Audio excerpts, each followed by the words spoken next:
Hello everyone, I'm Michael A. Castillo, the president of PMC Cooperative, who aims to provide brighter future for goal-getter people.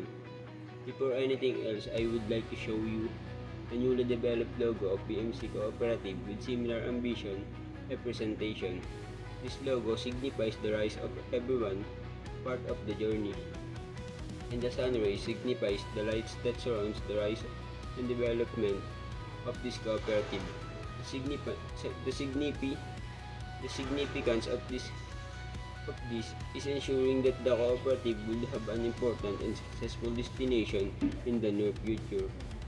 Moving on, the main object of this video is to answer this question.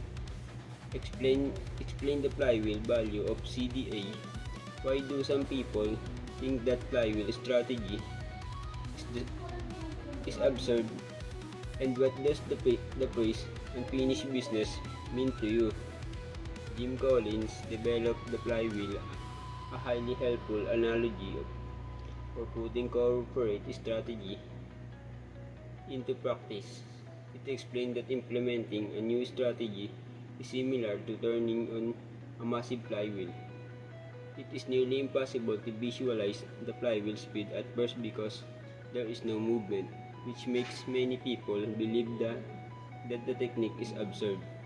The CEO can produce some outcomes that get things going with a lot of power and first. The insignificant and unimportant, yet they establish the legitimacy to proceed to more ambitious outcomes. The momentum of flywheel increases as more and more people put their weight behind the wheels. As the result mount. CDA strength in people is shown the flywheel's first component, which is investing in the right people. The power invest is added to the first part to indicate actively searching out the appropriate individuals with influencing strength in order to guarantee that CDA low influencing strength gap is corrected. Similarly, the flywheel's fourth component draw on the same human strength. Resolving CDA organizational gaps in thinking and action is the focus. The second and third components invest in the right thinking and orchestrate catalytic invention, building enduring relationships and offering strategic advice are two of CDA main strength. Overall, the relevance of CDA role in igniting the cooperative industry flywheel is applied demonstrated by the synergy of strength and strength gaps. Therefore, it becomes essential to make every effort to guarantee that the CDA flywheel spin as quickly as possible. Regarding the unfinished business, in dictionary, unfinished business is defined as something that a person needs to deal with or work on, something that has yet been done, dealt with or complete. Relating into BMC Cooperative is not totally different because BMC Cooperative aims to continuously improve its services as time passes. In BMC Cooperative, unfinished business is about something that haven't agreed on or something that should given a focus. Every time we discuss everything related to cooperative is our initiative that we have to plan more along the way in order to produce an insightful and memorable activity.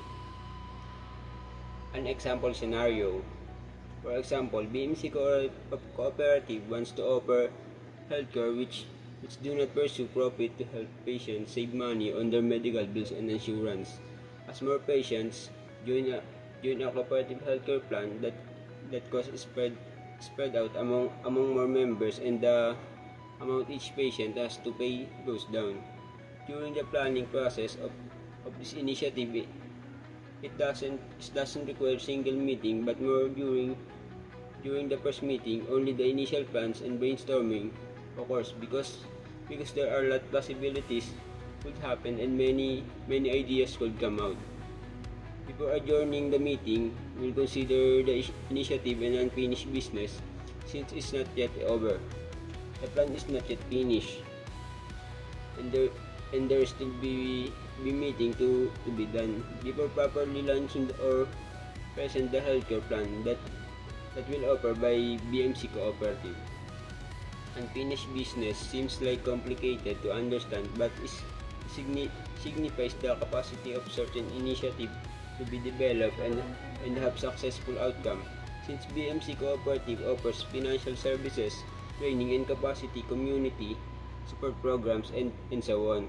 Unfinished business will be helpful through the process. It serve as a reminder that every initiative services and anything offers by BMC cooperatives undergo through analysis in order to produce offer quality services which will truly help in beneficiaries.